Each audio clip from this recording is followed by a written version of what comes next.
Bonjour à tous chers mortels, c'est Dragmer, on se retrouve pour les derniers achats manga que j'ai fait. Et j'en ai profité, j'ai fusionné aussi les achats que j'ai fait en Belgique et à la Made in Asia. Oui, je suis à la Made in Asia, on en parlera. Donc ouais, il y a 2-3 titres, ouais. 2-3 titres. On va en parler en détail. J'ai beaucoup de trucs à parler. Je crois que la vidéo va être longue un petit peu. Alors, on attaque avec Demon Lord et One Room Hero. Alors j'ai tout lu, à savoir, j'ai tout lu sauf la dernière série, je vous dirai tout ça. Donc à peine quelques mètres carrés pour vivre et une salle de bain préfabriquée, voilà tout ce qui reste à celui qui était considéré comme un héros 10 ans auparavant. Face à lui, un seigneur démon qui a perdu quasiment tous ses pouvoirs. La rencontre donnera-t-elle lieu à un combat à mort ou bien... Et là t'as un gros point d'interrogation. J'ai lu les 2 premiers tomes et je vous conseille de lire au moins les 2 premiers tomes. Parce que c'est vrai que le premier j'étais un peu en mode ouais sans plus. Et le deuxième m'a un peu plus réconforté avec la série. C'est sympa. Encore une fois, de toute façon ça fait partie des nombreuses séries que je vais devoir vous présenter. Je vous dis, je dois avoir au moins 40-50 séries que je dois vous présenter. Il y en a beaucoup. Donc bon. Ensuite, alors là, je ne remercie pas Darkseid, qui m'a forcé, obligé à lire cette série. C'est pas vrai, c'est totalement moi qui l'ai acheté. J'avais acheté le premier tome des Carnets de l'apothicaire et du coup, je me suis laissé tenter par la suite. On a toujours des très belles couvertures pour cette série-là. Et en gros, pour résumer très brièvement, parce que j'ai beaucoup de choses à présenter, donc on va aller... dans le plus simple, nous suivons une jeune fille des quartiers des plaisirs qui va se retrouver embarquée dans les quartiers des maîtresses de l'empereur. Alors c'est pas vraiment les maîtresses, j'ai perdu le terme exact, mais les concubines, voilà, c'est les concubines de l'empereur. Donc voilà, avec toutes les servantes, etc. Et elle va être là au début en tant que simple servante, et au fur et à mesure elle va gagner un peu plus d'estime des gens, puisqu'elle a des grosses connaissances en apothicaire, donc notamment tout ce qui est poison, etc. Et du coup elle va très vite être très rapprochée des gens un peu plus haut placés, notamment les concubines qui en général ne s'intéressent pas trop aux servantes. Donc voilà, c'est une série qui est très très cool. J'ai flingué les 4 tomes là que j'avais acheté, donc de 2, 3, 4, 5 en une journée plus ou moins. Ouais, ça se lit bien. C'est un peu plus long que la moyenne à lire, mais c'est très sympa, c'est très agréable, et on s'attache surtout très vite au personnage. C'est alors l'héroïne principalement, mais c'est vrai qu'on a une bonne ribambelle de tarés aussi dans le reste. Les autres personnages n'en sont pas en reste. Survivor Club, série terminée en 3 tomes, et pareil j'ai lu très très vite la série, ça se lit plus vite. Par contre, un élève absentéisme nommé Eijiri Nakagoshi fait exploser une salle de classe de première année au collège Shiroawa. 3 ans plus tard, les 7 survivants de cet attentat décident de tous s'y retrouver. C'est le moment que choisit Takumi Shindo pour surprendre ses 6 anciens camarades en leur révélant que l'un d'entre eux aurait fourni à Ikiji Nakagoshi la bombe meurtrière. Au même moment, dans un lycée privé de la capitale, une lycéenne brimée entre dans sa salle de classe, le corps recouvert de bombes. Ceci est un procès pour harcèlement moral, vous allez tous mourir avec moi. Un nouvel attentat à la bombe, sa mort s'est fait basculer l'établissement dans l'horreur. Et c'est vrai que c'est une série terminée en 3 tomes. Et clairement, en 3 tomes, on a moyen d'avoir quelque chose de très cool, parce que bon, ça va un peu vite, mais on arrive à avoir quelque chose de très sympa. Alors, à savoir que, voilà, comme le résumé le dit, on suit 2 histoires. On suit des personnes qui ont survécu à un attentat à l'époque dans leur collège, et un autre attentat qui est en train de se passer d'une jeune fille qui est en train de se venger de brimades qu'elle a eu. C'est très intéressant, c'est très sympa comme série, et j'ai très hâte de voir le dernier tome. Franchement, ouais, bon coup de cœur pour celui-là, il faudra que je vous en parle plus en détail. Cela j'évite de trop spoiler tout ça. Mais ouais, je vous le conseille. Si vous aimez un peu tout ce qui est à la double, juste les trucs comme ça, les sans signal sans, enfin je sais plus le nom, les sans signal, enfin voilà, il y a plein de mangas un petit peu dans ce style-là. Regardez-le, c'est vraiment très sympa. Les Love X d'Elima, j'ai enfin tout rattrapé. Pareil, c'est une série que j'avais un peu lancée au pif, tu vois, parce que j'avais beaucoup aimé son ancienne série de l'auteur. Et du coup, voilà, on m'a dit, ah bah tu sais, il a fait Love X Dilemma, donc voilà, je me suis lancé. Et j'aime beaucoup également. J'ai une préférence quand même pour son ancienne série, Good Ending, où il y a plus de personnages qui m'ont marqué. Là, dans Love X Dilemma, il y en a quand même qui me plaisent beaucoup, mais peut-être un petit peu moins. Voilà. Ça reste quand même une très très bonne série hein, pour le coup. Et voilà, donc si vous avez aimé Good Ending, mais vous aimerez Love X Dilemma. Si vous aimez les romances un peu plus adultes, là on va aller clairement beaucoup plus adulte. C'est très sympa. C'est vraiment très très très sympa. Ensuite, nous avons Conlon. Pareil, j'aimerais bien le présenter celui-là parce qu'il y avait une bonne petite découverte. Alors, c'est si je dis pas de bêtises, hein, vous me redites si je me trompe, mais c'est l'auteur de Après la pluie. En tout cas, c'est les dessins. Hein, je sais plus si c'est le même auteur. Et là, on est sur un titre qui est un peu plus adulte, beaucoup plus adulte même. C'est toujours de la romance, hein, mais avec un fond beaucoup plus psychologique, beaucoup plus philosophique, etc.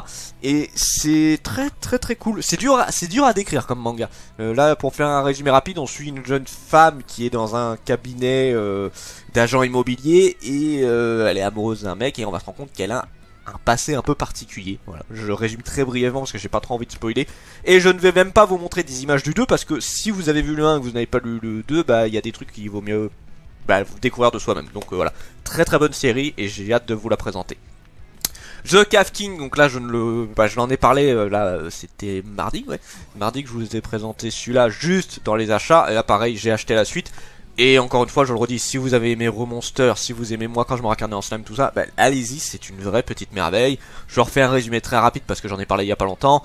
On suit un jeune homme qui est le 17e fils d'une longue lignée de royauté, tout ça, de nobles, je crois. Et le truc, c'est que ils ont tous un emblème extrêmement puissant, et lui, en fait, il en a un, mais qui n'est efficace que quand il est dans le côté minage, c'est-à-dire proche de la roche, etc. Ce qui n'est pas trop le cas en étant chez soi, dans un grand château, etc. Et là, il va être exilé sur une île qui est remplie de caillasse. Il y a d'ailleurs rien à part ça, à part de la caillasse, il n'y a rien du tout. Et c'est là que son pouvoir va se révéler et qui va se montrer fort utile. Et il va créer son propre petit royaume. Et c'est vraiment une très très très bonne série. Ça évolue très bien. Les 2 tomes sont vraiment exceptionnels. Et ça, franchement, c'est ce manga-là en ce moment que j'attends énormément. Vraiment très très cool. Le 8e fils, oui, on aime bien faire, tu sais, le 17e enfant, le 8e fils. Non, c'est pas vrai, ça n'a rien à voir. Alors, savoir que j'avais vu l'animé, je vous conseille vraiment pas l'animé, qui est un rush monstrueux du manga. Ça zappe plein de trucs ultra sympas. Il y a, faut voir le manga. Franchement, l'animé, ne le regardez pas, il a aucun intérêt. Donc là, pareil, on suit un enfant qui est le 8e fils d'une fratrie, et le problème c'est que lui c'est pire que pour enfin c'est pire, non c'est pas pire, mais disons que lui sa famille elle est pauvre, voilà, c'est une famille de noblesse, donc ils ont un peu de pognon quand même, mais comparé à d'autres ils sont vraiment très très pauvres. Et le problème c'est qu'en étant 8e fils, bah il risque pas d'avoir grand chose, voilà, clairement il va ramasser les miettes, et il va se révéler que il a des qui va réussir à avoir justement des grands pouvoirs. Alors même si je dis pas de bêtises, c'est une réincarnation. Je vous avoue que ça fait un petit moment que j'ai pas lu le premier tome, donc ça m'est sorti un peu de la tête. Mais voilà, il va pouvoir maîtriser la magie qui est extrêmement rare. Alors elle existe, hein, elle est pas si rare que ça, mais des humains capables de la maîtriser, ça c'est extrêmement rare. Et du coup, voilà, il va devenir extrêmement puissant, bon, le truc habituel, mais ça reste vraiment très très cool. Voilà, le 8e fils, et surtout on a déjà rien que la couverture, hein, je vous ai montré, hein, c'est beau. Ah c'est bon hein. Non, le 8e fils, franchement, voilà, si vous aimez tout ce qui est fantasy, etc., allez-y, ça vaut le coup. Ça pareil, je vous en ai parlé, The Kingdom of Ruin, 2e tome, et pareil, là je ne vous montrerai rien, parce que il faut le voir.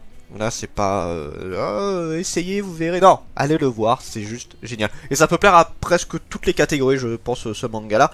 Donc en refaisant un petit résumé rapide, on suit un humain. Là on est dans un monde où il y a des humains et des sorcières. La divinité de ce monde a dit voilà, les sorcières vous allez les aider les humains à se développer. Sauf que les humains ils ont voulu avoir leur propre indépendance. Et leur propre indépendance ils veulent la gagner en butant les sorcières. Meilleure idée du monde. Donc forcément bah c'est pas terrible. Mais bon, ils ont réussi à en buter beaucoup. Et notamment c'est pas la mère, mais c'est un peu la protectrice, voilà, du jeune homme qu'on suit, qui lui est un humain, donc normalement il ne peut pas maîtriser la magie, mais elle lui a créé un artefact qui lui permet, alors normalement les sorcières n'ont pas besoin de réciter, etc. Lui, car il peut faire la magie, mais il doit écrire l'incantation entièrement, donc c'est plus long, c'est fastidieux, mais au moins grâce à ça il peut utiliser la magie, et il va se retrouver à avoir celle qui s'est tout le temps occupée de lui se faire dégommer par le roi. Donc autant dire qu'il va l'avoir très mauvaise et qu'il va vouloir se venger de l'humanité. Mais c'est beaucoup plus profond que ça et je vous le conseille fortement.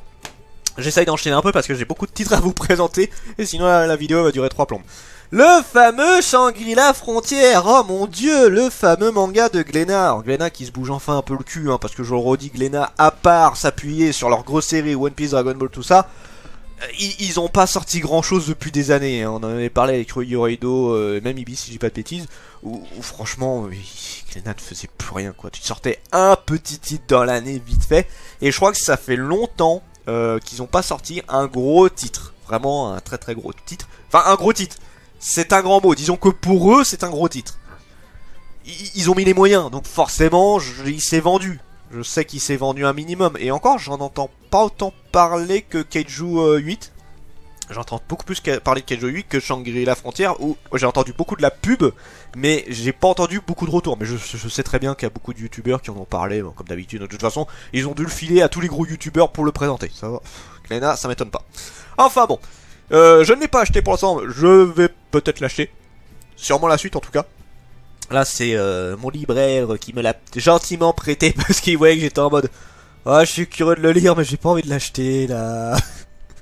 Alors allez résumé, Soraku est un passionné de jeux vidéo un peu particulier qui voue sa vie à essayer au pire bouse scénario bancal, bug dans tous les sens, il prend un malin plaisir à déjouer tous ses pièges, mais lorsqu'il décide pour une fois de s'attaquer au MMORPG Shangri-La Frontière, un greatest of all time aux 30 millions de membres inscrits, il ne se doute pas qu'il va devoir faire preuve de tous ses talents pour venir à bout d'une épreuve encore plus corsée, et tout ceci affublé d'un masque ridicule. Alors le masque ridicule, honnêtement on s'en bat les couilles, hein. J'aime bien, j'ai l'impression qu'ils vendent ça comme si c'était un truc exceptionnel, mais pas vraiment, tu t'en fous. Genre, il y a 2-3 personnages qui vont réagir à ça et après le reste basta, hein.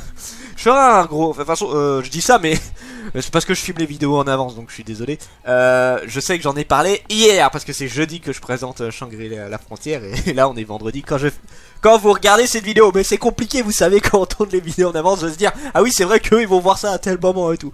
Donc voilà, donc vous avez un résumé de ce que j'en ai pensé.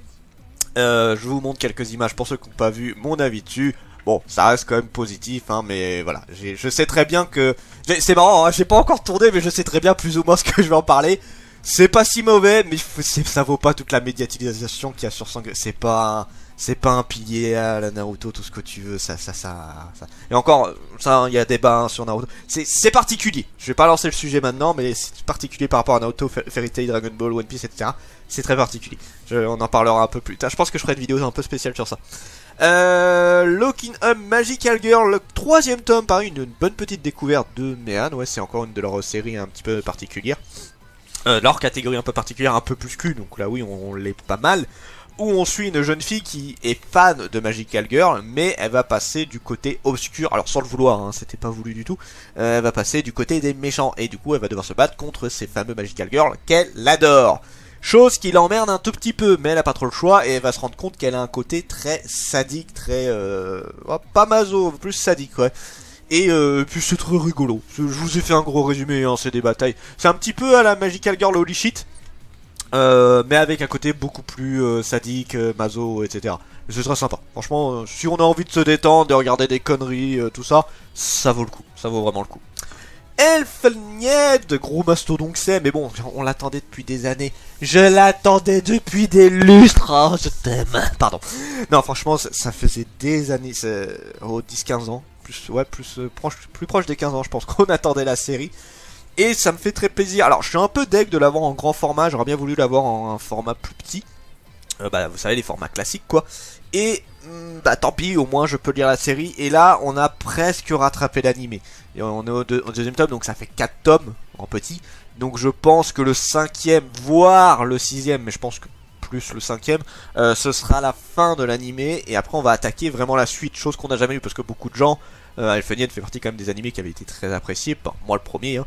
Et beaucoup de gens attendaient une saison 2, chose qu'on n'a jamais eu, puisqu'au final ça s'est retrouvé seulement en animé qui était là pour promouvoir. Sauf que comme nous, à l'époque, les mangas, on s'en tapait pas autant que maintenant. On avait beaucoup plus des animés qui étaient regardés qu'à l'époque, je trouve, que maintenant. Et les mangas, on avait les grosses séries, mais alors les plus petites séries comme ça, qui avaient peu de chances de marcher, on n'en avait pas énormément. Donc là maintenant Elfenlied, ça fait très longtemps qu'on l'attendait et on l'a enfin eu. Et de quoi ça parle, parce que je radote tout ça. Elfenian, ça nous parle de Lucie, une Diclonus, donc une espèce un peu particulière qui a 2 cornes et des bras invisibles qui peuvent à peu près tout trancher, tout arrêter. Et en fait, cette jeune fille va s'enfuir d'un laboratoire, va se cogner méchamment la tête et va avoir une double personnalité. La Lucie, extrêmement gentille, extrêmement innocente, qui ne connaît rien à la vie et qui va se développer au fur et à mesure. Et la Lucie beaucoup réelle, on va dire, la vraie Lucie, qui elle est une vraie véritable meurtrière, mais avec un passé extrêmement sombre, extrêmement particulier. Et justement, c'est un petit peu ça la force du manga pour moi. C'est Lucie, clairement, parce que, alors les personnages secondaires, oui, les autres Diclonus ça passe encore, mais en vrai, à part l'un des chefs du complexe où Lucie était capturée et un mercenaire, je trouve les autres personnages pas ultra intéressants, notamment Kota qui est une vraie chiffre molle, sa cousine qui est un peu chiante. Donc voilà, c'est vraiment Lucie pour moi qui est un peu le cœur de l'histoire. Mais voilà, une très très bonne série. Alors les dessins, comme vous pouvez le voir, sont très vieillots et ne sont pas très beaux. Mais voilà, si vous aimez Elfenian, si vous avez envie de découvrir, bah on passe franchement à côté. Enfin, disons que ça part vite. C'est vraiment, t'es en mode, voilà, au bout d'un moment tu zappes quoi, t'es là pour l'histoire. Donc c'est bien. En tout cas, je suis très content de l'avoir vu. Ishuzoku Revolver, donc là c'est le 2e tome que j'ai acheté, mais bon, comme pour 100 Butlock List, j'ai prêté le 2e tome, donc je vous montre juste ça pour que vous ayez un visuel. Donc là on suit l'histoire d'un humain, un elfe et un ange, qui sont accompagnés de temps en temps par genre un homme bête, un lamia, etc. Et qui ont comme spécialité d'aller faire toutes les bars de prostituées des différentes ethnies. Donc on a des elfes, on a des femmes chats, on a des fées, on a des lamias, on a des harpies, voilà, t'as un petit peu tout le bestiaire que tu connais, bah ils s'amusent à les tester, faire des notes dessus et voilà, dire s'ils apprécient ou pas. Et en fait selon l'espèce, bah il y en a qui vont plus ou moins apprécier que d'autres. Je prends un exemple tout con, les elfes, les humains sont très les elfes sont très appréciés des humains, mais beaucoup moins d'autres espèces, notamment les autres elfes qui sont plus jeunes qu'eux. C'est en fait toutes les créatures qui peuvent voir le mana d'une créature sont moins appréciées des elfes qui sont beaucoup plus vieilles qu'eux. Voilà, c'est des trucs un peu comme ça et c'est très sympa. C'est bon, là je vous remonte pas d'extrait parce que c'est que le premier tome, mais voilà, j'ai une grosse préférence pour l'animé. Clairement l'animé je le trouve bien meilleur, aussi parce qu'il y a beaucoup plus de scènes de cul. Mais voilà, le seul intérêt du manga je trouve, déjà c'est parce que ça va dépasser l'animé, ça c'est clair et net. Il y a peu de chances qu'on ait une saison 2 pour une Ishuzoku Revolver vu tous les problèmes qu'il avait eu. Et le seul gros intérêt c'est qu'on a plus de détails sur les avis des personnages. Mais sinon à part ça il n'y a rien d'exceptionnel. C'est sympa à regarder, hein. Je dis pas le contraire. Love Fragrance, pareil, je vous en avais pas mal parlé de celui-là, qui est un manga plus adulte aussi pour le coup, où on suit une jeune femme qui a des problèmes de sudation, hein, qui sue énormément et ça la complexe beaucoup. Et du coup, elle est genre toutes les 1 ou 2 heures, elle va dans les toilettes pour se nettoyer, se mettre des lingettes, se mettre du produit pour l'odeur, etc. Et à un moment donné, elle va tomber sur un des mecs de son entreprise. Elle est dans la comptabilité, mais c'est une entreprise qui crée des savons pour les femmes particulièrement. Et le mec qui les conçoit a le nez très fin. Vous savez, il y a des gens qu'on appelle des nez. Normalement, c'est pour tout ce qui est parfum et tout. Mais lui, il est spécialisé dans tout ce qui est savon. Et il a aussi un fétichisme vis-à-vis de ça. Il adore sentir les odeurs selon comment la personne va être psychologiquement. Genre si elle est énervée, si elle est triste, etc. L'odeur de la personne va être différente.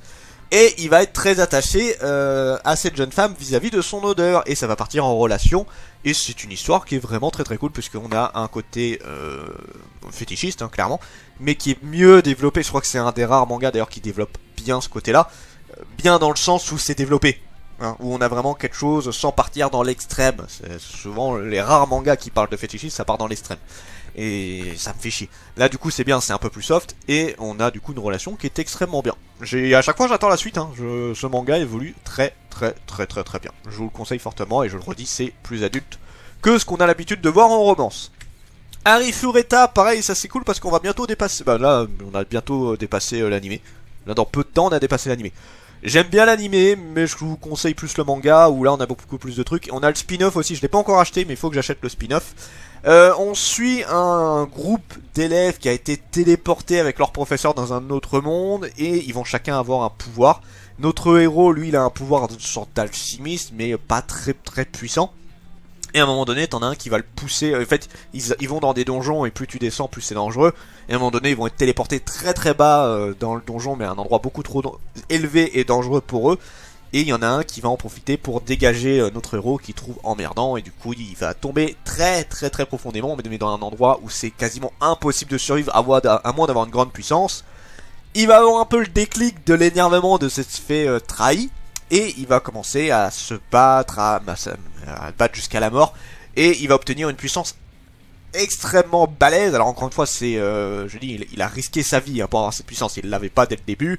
C'est juste que là, il s'est battu contre des créatures tellement abusées qu'il en a chié comme c'est pas possible.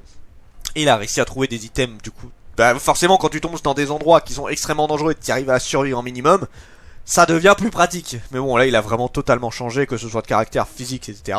Et il va rencontrer une vampire, et il va partir un petit peu à l'aventure. Mais c'est un petit peu un anti-héros, un petit peu à la Rising of the Shield Hero, où le mec, il est pas en mode... Alors, il est pas spécialement méchant, mais disons qu'il faut pas le faire chier, quoi. Il y en a un qui se met en travers de sa route, il va te le dégommer. Voilà, c'est plus ou moins ça, Harry Fureta. Et c'est très sympa, je vous conseille énormément la série, c'est juste génial. Je sais pas si Harry Fureta est très connu. Moi, l'anime, je l'ai découvert complètement par hasard. Et après, on m'a dit, il y a un manga de ça. Je fais, oh putain, je l'achète. C'est totalement ça. Ensuite, on arrive bientôt à la fin. J'en peux plus, j'ai plus de voix. Super X Hero. Donc là, c'est du Pantsu. C'est vraiment le style de manga où tu veux voir des boobs, des seins, tout ce que tu veux. C'est juste là pour profiter. Et c'est extrêmement cool. Moi, j'aime beaucoup ce genre de manga là. La série est complètement barrée, c'est à Yuna de la pension Yoragi, c'est à la Monster Musume, c'est à la To Love Ru, c'est d'ailleurs beaucoup plus proche de To Love Ru, je trouve d'ailleurs. Mais voilà, c'est complètement débile. En gros, on suit des héros qui utilisent leur pouvoir de libidité pour se battre contre des extraterrestres qui se nourrissent de ça et qui essaient de faire en sorte que les humains n'aient plus de pensées perverses pour annihiler la race humaine. Oui, c'est très particulier comme méthode, mais pourquoi pas. Et du coup, nos héros se battent grâce à leur pouvoir de perversion, quoi. C'est débile, mais c'est rigolo, donc je vous le conseille très fortement. Si vous aimez bien ce genre de catégorie, allez-y, ça vaut le coup d'œil. Et maintenant, ça c'est tout ce que j'avais acheté, mais j'en profite pour fusionner d'autres trucs. J'étais allé en Belgique il y a peu de temps. Et du coup, grâce à ma série, m'a fait découvrir justement des boutiques d'occasion, et notamment une où, en fait, souvent dans les boutiques d'occasion, tu peux trouver des trucs très sympas. Mais là, j'avoue, d'ailleurs, ça, je me suis fait la réflexion là-dessus. En France, on en a plus des comme ça, j'ai l'impression. Enfin, genre à Paris, moi, j'en connais pas. Hein. Il y en avait, à un moment, il y en avait une sur République, mais qui a disparu, qui est partie ailleurs. Maintenant, à République, il n'y a plus rien d'intéressant d'un point de vue manga papier, je trouve. Enfin, si, il y a une boutique que je trouve pas trop mal. Une autre qui est pas trop dégueu, mais clairement, je trouve qu'ils ont pas beaucoup de références. Et en termes d'occasion, alors si vous en avez, hein, d'ailleurs, je suis intéressé. Si vous avez des boutiques d'occasion vraiment cool sur Paris ou même en Ile-de-France, bah, donnez-moi les adresses, je suis très intéressé. Et là, du coup, la boutique qu'elle m'a présentée, ils m'en vendaient pas que du manga, ils vendaient un peu de tout, figurines, jeux, etc. Mais ils avaient aussi beaucoup de vieux mangas qui n'existent plus. Genre les Breman, j'ai halluciné de voir qu'ils avaient les Breman, beaucoup de séries qui ne sont plus éditées, et surtout une série que je ne savais même pas qu'elle existait, The Quasar of Stigmata. Je sais pas si vous connaissez, c'est très vieux comme série. À la base, à la base, moi j'ai connu l'anime il y a fort longtemps, et là, voir ça, j'étais en mode, oh putain la vache. Il y a 11 tomes là dans ceux que j'ai achetés, et il y a 14 tomes en France. La série a été arrêtée, malheureusement on n'aura jamais la suite. C'est qui avait fait ça? C'est Kazé. Merci Kazé, hein, qui est spécialiste de ça. C'est Kazé et Pika, je crois qu'ils sont spécialistes de ça. D'arrêter les séries. Merci beaucoup. Enfin bon, c'est pas grave, je lirai la série et j'achèterai la version japonaise. De toute façon, je vais essayer d'apprendre le japonais, donc moi ça me forcera à pouvoir lire la suite. Alors, je connais plus ou moins le speech, mais je vais en profiter pour vous lire le résumé. Dans un futur proche au XXIe siècle, une guerre couve au Japon où se multiplient les affrontements religieux, remise en cause de la foi divine, rapprochement avec les idées obscurantistes du christianisme. Oribe Mafuyu, étudiant à la prestigieuse académie Saint-Mikhailov, fait la connaissance d'un mystérieux jeune homme à la chevelure argentée. Ce dernier n'est autre qu'un Quasar, créature capable de manipuler un des éléments fondamentaux.